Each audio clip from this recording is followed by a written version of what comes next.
Bien, 8 de la mañana, 54 minutos. Es momento de darle la bienvenida al senador, líder de Cabildo Abierto, Guido Manini Ríos. Hay muchos temas sobre la mesa para conversar. Uno de ellos es que Cabildo Abierto se encuentra elaborando un proyecto de ley para presentar después de que se considere la reforma jubilatoria y que apunte a reglamentar la ley de riego que no fue reglamentada luego de su aprobación en el año 2018. A partir de este comenzaremos de varios temas. ¿Cómo le va, senador? Buenos días. Sí, claramente esta situación extrema que se está viviendo hoy en el país a todos nos llama a reflexionar que la próxima sequía, porque va a haber una próxima sequía claramente dentro de un par de años, las sequías se han dado periódicamente a lo largo de la historia. ¿Con qué se han encontrado en esas recorridas que han hecho por el sur del país? Y bueno, situación muy crítica y sobre todo falta de previsión en la infraestructura para poder enfrentar este tipo de situaciones de mejor manera. ¿Y ahí qué falla? Porque programas hubo, estímulo para, por ejemplo, la construcción de pozos hubo, no funcionaron, no son accesibles a la realidad del productor. ¿Qué advierten? Bueno, claramente las políticas que se han llevado adelante no han sido lo suficientemente firmes como para, en cierta forma, hacer que las obras necesarias se hayan construido. Del agua que cae de la lluvia, una parte la absorbe la tierra, lo que no absorbe la tierra, solo el 2% es retenido para el uso productivo. El 98% termina en el océano, indefectiblemente. Si nosotros hiciéramos las obras necesarias, se puede llegar a multiplicar por 10 o más lo que se retiene para el uso productivo. Entonces, si hubiera represas para riego multiprediales y para varios predios, para varios productores, a lo largo y ancho del país, fruto de una política que realmente lleve a que los productores inviertan en ese tipo de represas y muchas veces con la colaboración del Estado, con parte de los costos asumidos por el Estado. Y no estoy diciendo nada nuevo. Aquí este país aplicó política de Estado en determinados sectores, como fue el sector forestal a partir del año 87, de la ley forestal, política que incluyeron subsidios, que incluyeron inversiones, que incluyeron beneficios a la industria de la madera, a las papeleras, etcétera, y se llega a un sector que hoy es uno de los puntales de la riqueza nacional. Bueno, lo mismo tiene que pasar con el agua. El Estado tiene que liderar un proceso que los productores inviertan en ello, pero tienen que ser en base a créditos totalmente pagables, en base a parte de los costos asumidos por el Estado, una política que asegure el agua a todos, que no deje sin agua a quien está aguas abajo de los cursos de agua. Parte de esos objetivos estaban incluidos en la ley de riego, que tanta discusión hubo y que, bueno, tanto alboroto causó, finalmente terminó sin reglamentarse, advierto yo, por esas razones, ¿no? Exactamente, porque después que se aprobó hubo ciertas resistencias a la implementación de la ley. Quiere decir que la ley tiene algunos defectos. ¿Y qué se debería cambiar? Bueno, nosotros creemos que hay que cambiar algunas cosas que asegure el agua a todos, que no deje sin agua a quien está aguas abajo, digamos, de la represa que se haga, que se le asegure el agua también, que haya el beneficio o las facilidades financieras tales que para el productor sea mal negocio no hacer la represa,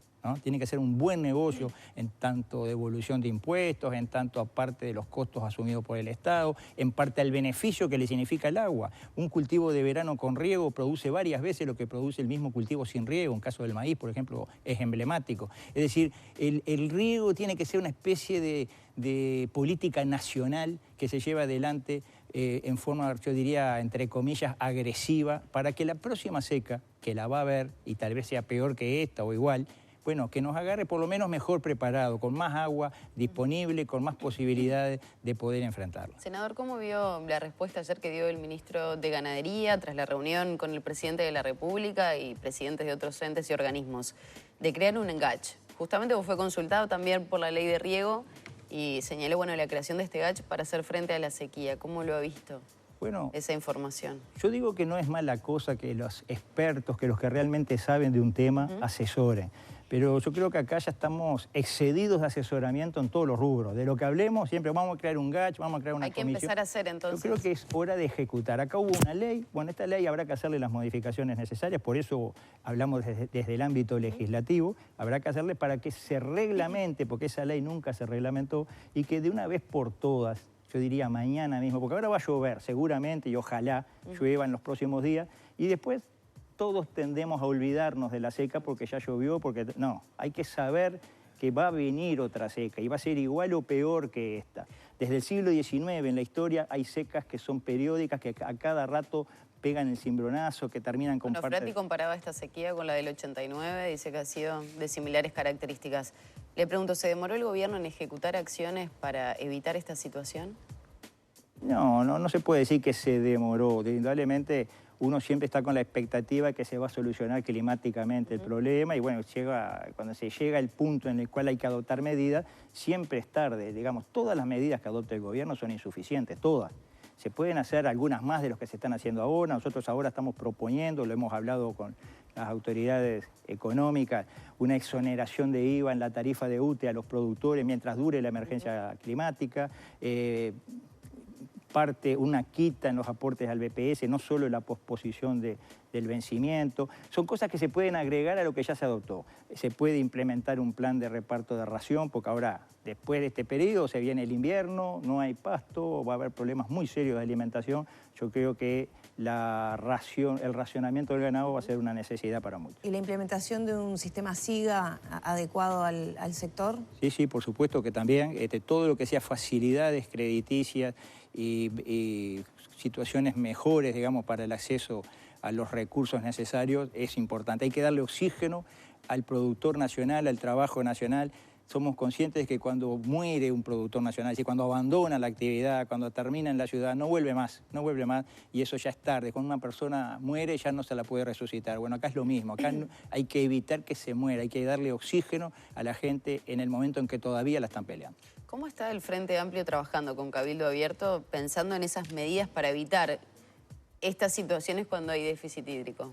Yo creo que todas las fuerzas políticas están pensando en soluciones porque esto es un problema nacional y no hay nadie insensible. Bueno, el Frente Amplio lo que pasa es que, disculpe que lo interrumpa, ha propuesto levantar el receso parlamentario, pensar en hacer frente a esta situación desde otro lugar, apoyando desde el Parlamento medidas que necesiten la votación desde el Legislativo. Todo lo que se haga, venga de quien venga, es bienvenido. Acá en el medio está el trabajo nacional, los productores, la gente que vive del campo, esa gente que tenemos que hacer todo lo posible para que no siga abandonando el interior. Si vienen del Frente Amplio, si vienen de los blancos, los colorados, es bienvenido todas las medidas que se tomen. No sé si levantando el receso parlamentario se arregla el tema. Cuanto antes se adopten las soluciones, mejor. Un poco desde el punto de vista político, como lo que planteaba May, finalmente Cabildo Abierto tiene más puntos en común con el Frente Amplio de lo que inicialmente o cuando se creó Cabildo Abierto aparentaba. ¿Puede ser? Cabildo Abierto tiene preocupación por los problemas reales de la gente, plantea soluciones a los problemas reales de la gente. Si quien coincide con nosotros es tal partido o tal otro, bueno, para nosotros es un dato nomás, simplemente queremos lograr esas soluciones y es bienvenido los apoyos políticos necesarios para eso. Pero hay algunos temas esenciales en que hemos tenido diferencia. Nosotros en noviembre fuimos al Parlamento, al plenario del Senado a votar una ley de reestructura de las deudas de las personas físicas y el Frente Amplio votó en contra, votó junto con el Partido Nacional en contra de que se aprobara ese proyecto y lo volvió a comisión. Es decir, que hay diferencias en cosas que son sustanciales. También hay coincidencia, hubo coincidencia cuando la ley forestal y podrá haber coincidencia en estas soluciones a los afectados de la sequía y en otros tantos temas. Bueno, bienvenida la coincidencia y que se puedan hacer mayorías para encontrar soluciones a los problemas de la gente. Yo creo que a la gente le importa muy poco con los votos de quién se aprobó tal o cual solución. Lo que le importa es que se apruebe. Entonces a nosotros también nos importa muy poco quién nos acompaña en nuestro proyecto. Si nos acompaña el Frente Amplio y con eso se hace la mayoría, bienvenido sea. Si es con los blancos y colorados, bienvenido sea. Ojalá fuera unánime la solución a los grandes problemas de la gente. Senadora, hablando de proyectos de ley, ayer ingresó a diputados el de la reforma de la Seguridad Social, que Lore mencionaba hace un ratito nada más. ¿Cómo se va a parar Cabildo Abierto en esta discusión? Sobre todo cuando en el Senado se aprobó, tal vez con algunas contradicciones que tenía Cabildo en algunos aspectos en particular, ¿Qué pasa el día de hoy? ¿Qué pasa con otras cajas, con la caja militar, con la caja notarial, la caja de profesionales, que había algunos reparos por parte de Cabildo? No, Cabildo no tiene reparos con alguna caja en especial. El único reparo propuesta que se planteó fue sobre la caja notarial en su momento. Pero yo quiero recordar que cuando lo votamos en el Senado, en diciembre, nuestros senadores claramente dijeron que se votaba al referéndum de lo que se iba a tratar después en diputados. Es decir, había un cronograma, se quería cumplir con ese cronograma para no retrasar la discusión de un proyecto que ya viene retrasado por la pandemia o por lo que sea, se retrasó en el tiempo, y cumplimos con votarlo antes de fin de año en el Senado, pero dijimos, en diputados vamos a seguir planteando las diferencias que tenemos en este tema. Hay 3 o 4 diferencias que ahora es lo que se sigue planteando en la Cámara de Diputados. Por supuesto que vamos a conversar, vamos a buscar fórmulas, soluciones, pero yo creo que lo que nosotros estamos planteando es de recibo, es importante y tiene que ser escuchado. Y bueno, esperemos que haya... ¿Podemos repasar cuáles son esas modificaciones? La caja notarial es una, por ejemplo. Sí, yo diría que la más importante es la cantidad de años que se utilizan para el cómputo del haber de jubilación. La llamada tasa de reemplazo. Ahí está. Aquí se hace un promedio de tantos años para atrás. Lo que hoy está vigente son 10 años. Esto se lo lleva a 25 años por el proyecto de ley. Nosotros decimos que eso afecta mucho porque las carreras funcionales generalmente son jerarquizadas. Uno entra con una determinada jerarquía y va creciendo dentro de la carrera. Entonces, cuanto más años se tome para atrás, más bajo va a ser el promedio. Eso es, digamos, de lógico razonamiento. Eso lo plantea para todo el sistema usted. Para todo el sistema. No solo la caja notarial. No, para que quedara claro. Es más, en esto ni siquiera estamos pensando en la caja notarial, pensamos en todo el sistema, ¿no? Entonces, eso creo que es importante que no sean tantos años, que no sean 25 años. Pensamos que 10 como está hoy está bien, pero podemos decir, bueno, vamos a hacer una flexibilización, vamos a 15, que es lo que nosotros estamos proponiendo, en vez de 25, 15. Hay un tema también de la habilitación a las AFAPs a invertir fuera del país. Nosotros creemos que las AFAP no pueden estar sacando dinero del país cuando se precisan tantas inversiones en el país. Hacemos 1000 esfuerzos por traer inversores de afuera y vamos a estar sacando la plata de acá para afuera. Entonces, en eso tenemos nuestros peros, lo planteamos en el Senado cuando se votó, quedó para ahora la conversación en diputados. Bueno, son de los temas que se especifique el IAS como una fuente de financiación. Tampoco estamos de acuerdo porque nosotros estamos totalmente en contra del IAS como impuesto a los jubilados. Creemos que no corresponde, que está mal. Entonces ponerlo en la ley como una financiación específica es como hacer las cosas en contra de lo que estamos pensando. Pero todo esto es un tema a conversarlo, tratar de llegar a la mejor solución posible, pero tenemos nuestra diferencia que la hemos planteado desde el primer día. Vamos a entender que no es una cosa que surgió en una calentura de verano, es ahora. ¿Y por qué entonces se dio los votos en senadores? Bueno, nosotros pensamos que el proyecto en general es necesario y queremos que haya una solución. Entonces dijimos, vamos a ir cumpliendo con el cronograma, lo votamos en el Senado, pero en diputados se hace la discusión. Acá estamos en un sistema bicameral. Nosotros podemos elegir en cuál de las cámaras hacemos la discusión y planteamos. Nosotros dijimos, en diputados vamos a hacer la discusión de fondo. La necesidad de la reforma parece ser compartida por todos los sectores políticos. ¿Esta reforma en particular beneficia a los trabajadores? Yo creo que en la medida que le asegura a los trabajadores que el día que se jubilen van a tener jubilación, los beneficia. En esa medida los beneficia. Por supuesto que si uno mira condición a condición va a haber algún sector que tal vez no sea beneficiado y se sienta perjudicado o sea en números perjudicado, pero se le está asegurando que el día que se jubilen, dentro de 20, 30, 40 años, van a tener jubilación y va a haber un sistema que los va a cubrir. Yo creo que eso, que es muy difícil de que se tome conciencia, de que se asuma, que es intangible en definitiva, yo creo que eso es lo esencial de todo esto. Pero hay quienes sostienen que se benefician los trabajadores, que van a recibir un beneficio, que van a cobrar un 20% más. No, en algunos aspectos hay beneficios. Yo creo que, por ejemplo, que se habilite a un jubilado a trabajar y aportar es un beneficio para todos. creo que ganan todos. Yo creo que lo que se llama el pilar cero, asegurar la jubilación a aquellos que no han podido computar los años por distintas razones, creo que facilita cosas que ahora se hacen por otra vía y de otra forma, bueno, facilita. Yo creo que en algunos aspectos hay beneficios, pero hay algunos aspectos que yo creo que es bueno que se corrijan.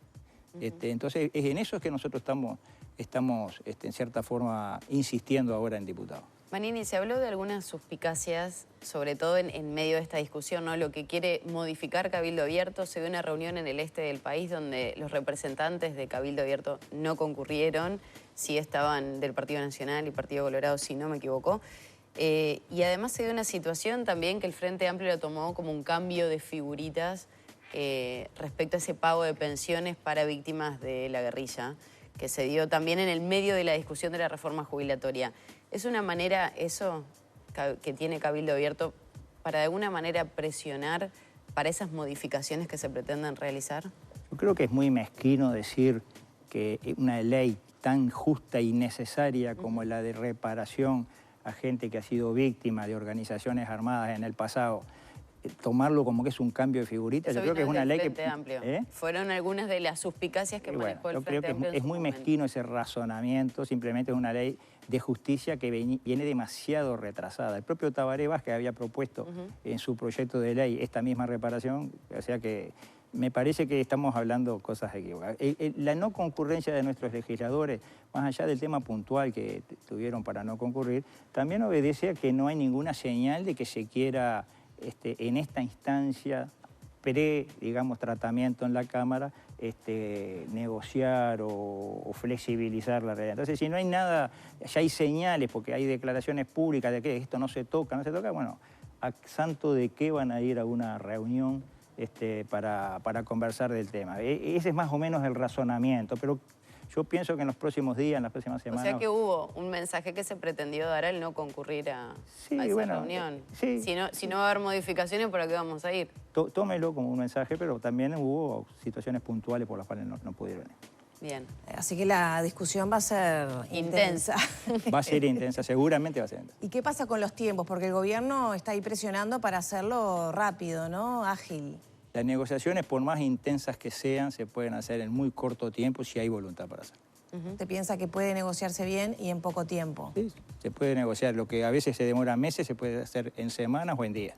Desde la oposición se marca que apurado no se puede estudiar bien, recibir a todas las delegaciones. Una cosa es estudiar, otra cosa es conversar, flexibilizar y negociar. Estudiar lleva más de 2 años de estudio todo esto, más de 2 años. Así que no se puede decir que faltó el tiempo. María, el cambio de tema, ¿cómo está viendo esta situación, estos audios nuevos que se conocieron de Astesiano, donde, bueno, da cuenta que se accedió a cámaras del Ministerio del Interior para, de alguna manera, hacerle un seguimiento al actual presidente del PIT-CNT, Marcelo Audala?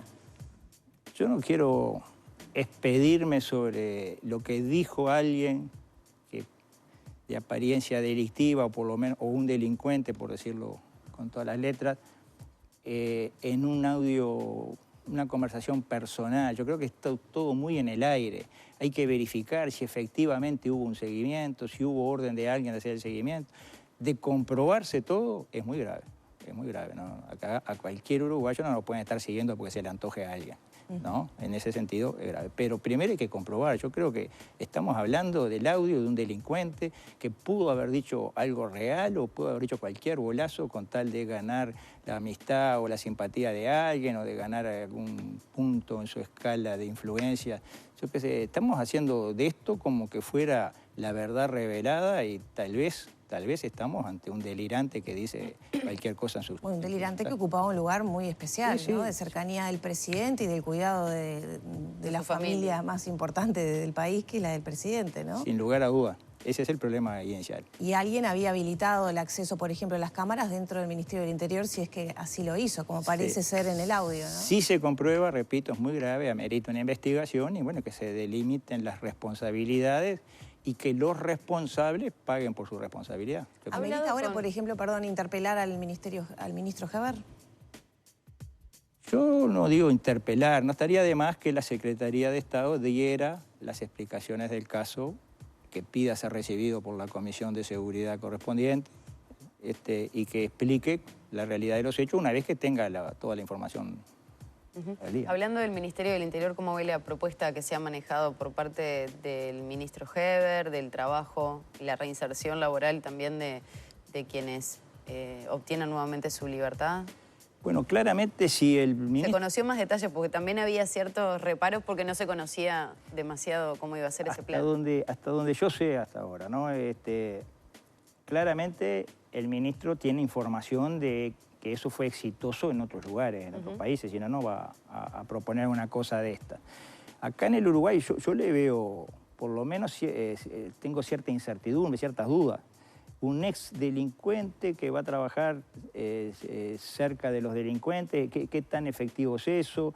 ¿Qué problemas se pueden generar? Honestamente no le veo todavía la implementación cómo va a ser. No quiero tampoco decir esto es horrible porque tal vez haya cosas que yo no conozco que realmente esto sea efectivo. Se dice que no sería tanto con el delincuente, sino con el que ya delinquió, con el que se va a liberar y todo, que eso funciona así en otros países, con el que va a insertarse en la sociedad. Bueno, quiero saber cuál es la idea exacta aquí, cómo se va a implementar realmente. Esto es algo que no fue conversado, no lo hemos... Ni siquiera en esas reuniones donde se convocó a las... Digo, esas reuniones multipartidarias que se estaban haciendo allí, ¿tampoco se habló de esa posibilidad? Ni siquiera en esa reunión, que era, yo pienso, el ámbito apropiado. No se habló en eso, entonces fuimos sorprendidos, pero repito, no quiero decir esto es un desastre porque honestamente no conozco cómo es la implementación, pero me da la impresión de que por ese camino no va a cambiar mucho, que es simplemente una propuesta como para abrir una esperanza de cambios en la situación que de difícil resultado. ¿Ameritaría una convocatoria de la Comisión de Seguridad justamente para conocer en detalle esa propuesta con los legisladores que se encargan de... Yo creo que sí, el propio ministro debería tener la iniciativa de ir al Parlamento a explicar de qué se trata esa propuesta, pero tampoco estamos apurándolo con tiempo y cuando sea la circunstancia apropiada, pero yo creo que sí, que amerita que el sistema político reciba cuál es el proyecto. Honestamente, no sé si fue prudente o conveniente anunciarlo con tanta anticipación, algo que se va a aplicar en el 24. Estamos hablando que acá hay que tratar con bandas delictivas que si uno le va alertando las jugadas que se van a hacer previamente, bueno, toman sus recaudos para que después eso sea totalmente ¿El año serio. preelectoral tiene que ver en ese anuncio, por ejemplo? Y bueno, puede ser. Yo la verdad que no tengo elementos para especular con eso, pero puede ser. ¿Cómo está viendo usted la seguridad en el país? Hoy damos la noticia del hallazgo de un cuerpo arrodillado, o sea, ya estamos viendo señales... Semicalcinado, exactamente, viendo señales de frutos del crecimiento del narcotráfico, probablemente, ¿no? O de bandas organizadas, al menos. Sin dudas, estamos muy mal. En seguridad, estamos muy mal. No cabe duda. No quiere decir eso que lo que se está haciendo del Ministerio del Interior esté mal. Capaz que estamos menos mal de lo que estaríamos si se hicieran las cosas de otra forma, si liberáramos presos como se liberaron en gobiernos anteriores, si partiéramos de la base que los delincuentes son las víctimas y no los victimarios, capaz que ahí estaríamos mucho peor. Pero hoy estamos mal, estamos muy mal. Acá hay que tomar otro tipo de medidas adicionales a las actuales que nosotros las hemos planteado una y otra vez por escrito, estamos tratando en estas reuniones que se están haciendo... ¿Cuál podría ser una implementada de esas medidas ahora a corto plazo? Bueno, es lo Militares a la calle no, ya sabemos que a usted no le parece bien. Nosotros no estamos, esa medida, no estamos de acuerdo en nada con los militares en la calle, creo que no es solución, sería peor, sería agravar el problema. Pienso que hay que tomar una serie de medidas, las estamos conversando en estos ámbitos que se crean, y bueno, indudablemente que la situación no es buena desde el punto de vista de seguridad, viene en un deterioro permanente desde hace muchos años, acelerado a veces por concepciones equivocadas y políticas equivocadas, y bueno, vamos a tratar de aportar todo lo que podamos para ser parte de la solución y no ser simplemente críticos del problema. Manini, usted hace algunos días señaló que prácticamente va a ser candidato a la presidencia por Cabildo Abierto, por ahora es el único, por eso le consultó por Salinas también. En ese sentido, ¿qué pasa con la coalición de gobierno? ¿Se mantiene fuerte de cara a las próximas elecciones? ¿Se va a hacer una disputa interna a cada uno de los partidos? ¿Cómo se viene manejando en un año ya preelectoral? Cabildo Abierto es un partido muy singular, muy especial, que tiene mucha dependencia de su principal figura. Por eso yo lo dije no hace pocos días, hace ya 2 años dije que voy a ser candidato en el 24 y... Bueno, lo reafirmó ahora en este encuentro de jóvenes, ¿no? Sí, exactamente, pero creo que estoy diciendo algo que es de sentido común. Los demás partidos tienen sus internas, algunas más complicadas que otras, y van a tener que decidir esa situación. Hay todo un proceso y hay tiempo hasta mediados del año que viene para que se decida sus candidaturas. Y yo pienso que se va a ir en forma similar a la del año 19. Cada partido va a llevar su propuesta, va a llevar sus características a consideración del electorado. El electorado va a elegir en base a quién le parece la mejor propuesta y el más confiable de los candidatos. Y bueno, y después se va a ir, pienso yo, a octubre en esa situación. En octubre va a ser una especie de interna de la coalición, por decirlo de alguna forma, y el partido más votado va a llevar al balotaje. Yo creo que en eso no va a haber grandes cambios comparado con lo del 19. En cuanto a la coalición de gobierno, todo este proceso no tiene por qué implicar una ruptura de la coalición, no tiene por qué implicarlo, por lo menos por el lado de Cabildo. No sé si algún otro partido tiene otra visión del tema, pero nosotros hoy por hoy lo que queremos es en las áreas en que estamos trabajando, principalmente en vivienda y en salud, pero en varias otras reparticiones donde tenemos nuestras responsabilidades, tratar de hacer las cosas lo mejor posible, porque esa va a ser la carta de presentación para el año 24. No tiene por qué, pero no lo descarta, un quiebre de la coalición. No lo tenemos pensado desde Cabildo, yo no descarto, nunca se puede descartar eso, pero yo pienso que una cosa no implica la otra, que vayamos como partidos diferentes. Claramente Cabildo tiene visiones muy diferentes en muchos aspectos que los otros partidos de la coalición, a veces de fondo, ¿no? Como el tema de las deudas, como el tema forestal y como tantos otros temas. Tenemos diferentes visiones. Pero eso no tiene por qué significar una ruptura, porque nosotros a su vez tenemos responsabilidades importantes en materia de vivienda, de salud y otros tantos más, que tenemos que hacer lo posible para que las soluciones lleguen a la gente. ¿Salinas no va a ser candidato? ¿No tiene interés? Salinas este año va a estar dedicado a su actividad privada y el año que viene veremos, no le puedo decir más que eso. Muchas gracias. Gracias.